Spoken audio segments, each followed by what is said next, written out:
Ok, donc l'Iliade, ça raconte 6 jours de guerre entre les Grecs et les Troyens. Les Grecs sont sur les plages en face de Troie depuis 9 ans. Ça commence par une dispute entre Achille et Agamemnon, qui sont deux chefs du camp grec, Agamemnon étant le roi de tout le monde.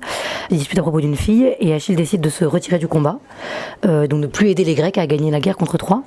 Grâce à l'absence d'Achille, les Troyens prennent le dessus dans les combats, et ce qui va se passer, c'est que le meilleur ami d'Achille va partir se combattre.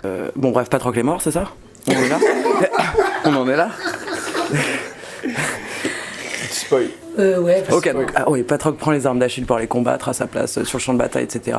Patrocle décime énormément de Troyens, se rapproche des villes de Troie, et là les dieux interviennent pour l'empêcher de passer les remparts, et il finit par se faire tuer par Hector, et Achille entre dans une colère et un désespoir extrême, et décide de reprendre les armes et d'aller se battre et de venger son ami disparu. Finalement, ça l'amène à un duel contre Hector devant les remparts de Troie, et il finit par tuer Hector en duel. Hector meurt et est enterré par sa famille après des tractations entre Achille et le père d'Hector. Donc ça se termine sur les funérailles d'Hector.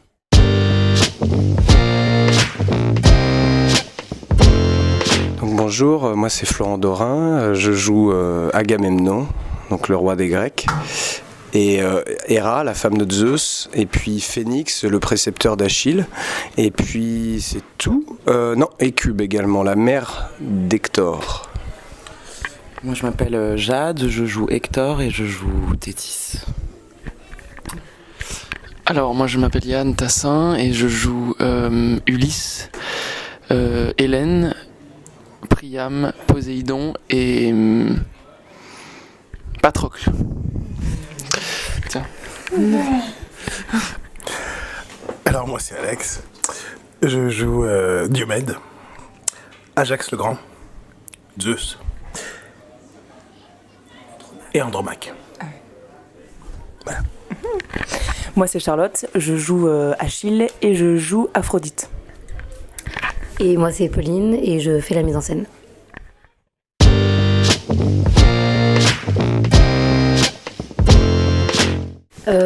Alors on s'est rencontrés pour la plupart au conservatoire, où en fait même quand par des gens du conservatoire, en fait on était tous à Paris au conservatoire national, et on a été pas mal dans la même classe d'une prof qui s'appelle Nada Strankar, classe d'interprétation, en cours d'interprétation, et après c'est moi qui ai monté l'équipe en tant que metteur en scène.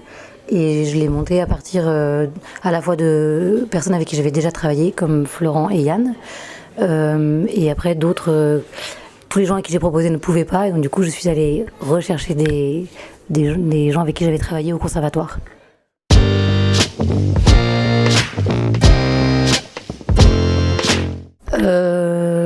En fait, pourquoi ce choix-là? Parce que pas du tout envie de monter un péplum.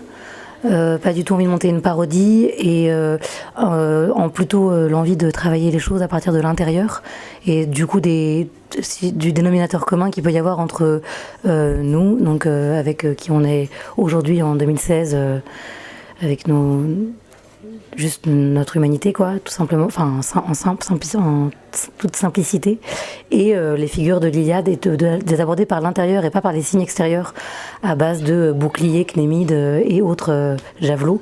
Ça m'intéressait pas tellement, parce que c'est raconter les choses à partir du résultat et pas à partir du point de départ. Je sais pas si je suis claire.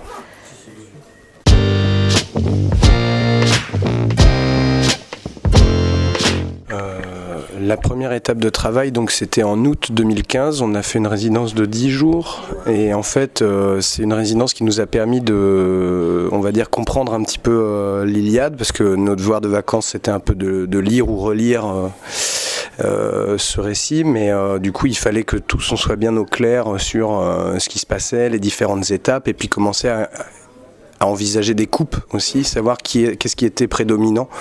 Et après, en fait, on s'est tous essayés à tous les rôles.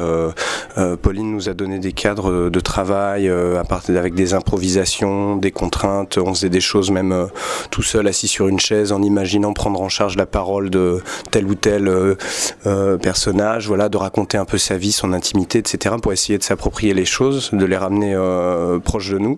Et puis au fur et à mesure, donc Pauline a vu ce qu'elle avait envie de voir ou pas, et elle a fait comme ça la distribution. Et effectivement, ça a été un processus assez lent, mais par étapes, quoi, et fluide pour arriver au résultat final. Et puis après, on a eu une vraie session de travail en hiver, en novembre, où là, on a eu 3 semaines pour vraiment créer le spectacle dans sa forme quasi définitive, parce que au final, aujourd'hui, donc on est en juillet 2016 et on a eu beaucoup de petits rendez-vous, que ce soit pendant les exploitations, entre 2 représentations ou après des périodes un peu plus longues, 1 semaine de reprise de travail, etc. Donc pour faire évoluer les choses, mais c'est plus des changements radicaux, c'est plus des petites évolutions qui sont très importantes pour nous, mais qui ne sont pas forcément visibles pour tous les spectateurs. Avant ce premier résidence de travail, moi j'avais écrit déjà une adaptation qui n'était pas encore l'adaptation finale, mais disons que j'étais quand même très avancée dans l'écriture, quoi. Je savais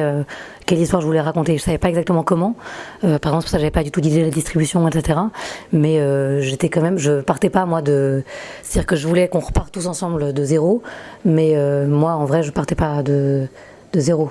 C'est parce que c'est pas. Sinon, il m'aurait fallu trop de temps entre sa première résidence et ensuite le moment où on a vraiment monté le spectacle avec le texte, etc.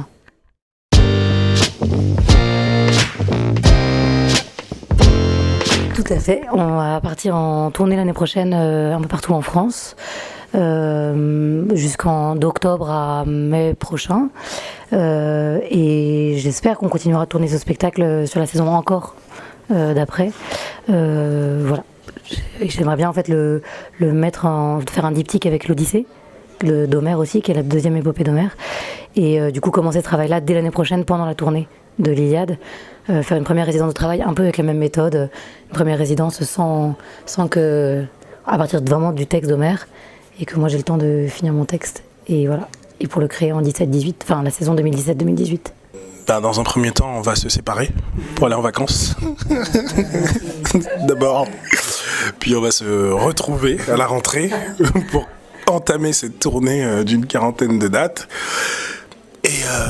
Et puis ensuite en fin de saison commencer déjà à plancher sur la suite, à savoir l'Odyssée comme l'a dit Pauline, et puis chacun aussi au cours de la saison on a un petit peu nos petits nos autres projets personnels à côté de l'Iliade où on va tous un peu vaquer à nos occupations, et se donner des petits rendez-vous pour jouer ce spectacle au cours de la saison en fait.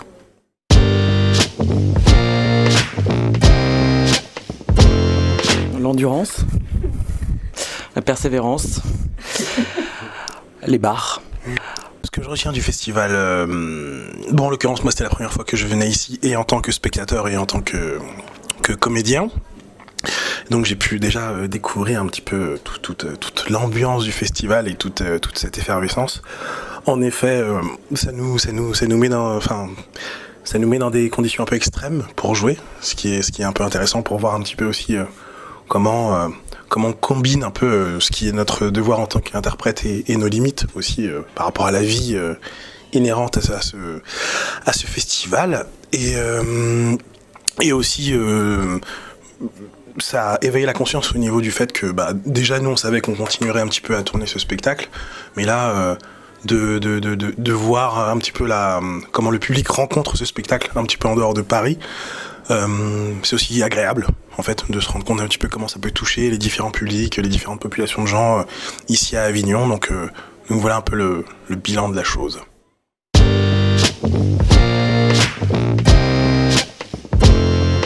Et Je prépare en ce moment une vidéo là-dessus, 10 astuces pour être un bon acteur. Donc je vous donne rendez-vous sur French Ball. Voilà, où il sera question de ça. Là, comme ça, un petit teaser, petit truc, petite astuce. Non, mais c'est vrai parce que du coup, en plus, j'ai posé la question aux gens dans la rue. C'était intéressant d'avoir leurs avis, quoi, que ce soit des pros ou pas, des comédiens, du public, des metteurs en scène et tout. Il y a deux trucs qui reviennent. Il y a la capacité de se projeter dans un personnage, donc avoir une imagination qui marche bien, et en même temps quelque chose de très disponible, surtout dans le présent, en fait, dans ce qui se passe avec le public et avec les partenaires. Donc, si vous êtes... en fait, c'est ça qui est paradoxal, c'est que le métier de comédien, c'est quand même beaucoup quelque chose d'égotique, un truc où on a besoin de se sentir fort. Mais en fait, on a beaucoup besoin des autres. Donc, si vous n'êtes pas prêt à accepter ça, ne le faites pas. Don't do it. Et puis après, quand vous êtes à Avignon, il faut être un peu un guerrier aussi. Il faut... Enfin, là, je parle d'Avignon puisqu'on y est. Pauline, je lui ai posé la question. Elle disait il faut vraiment beaucoup aimer le théâtre. Je crois qu'effectivement, il faut vraiment beaucoup aimer ce métier parce que sinon, on ne gagne pas beaucoup d'argent en plus. Donc...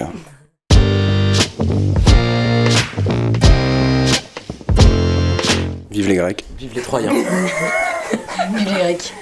Vive les Grecs. Enfin, les Troyens aussi. Les Troyens aussi. Ouais. Et les barbecues. Vive les barbecues.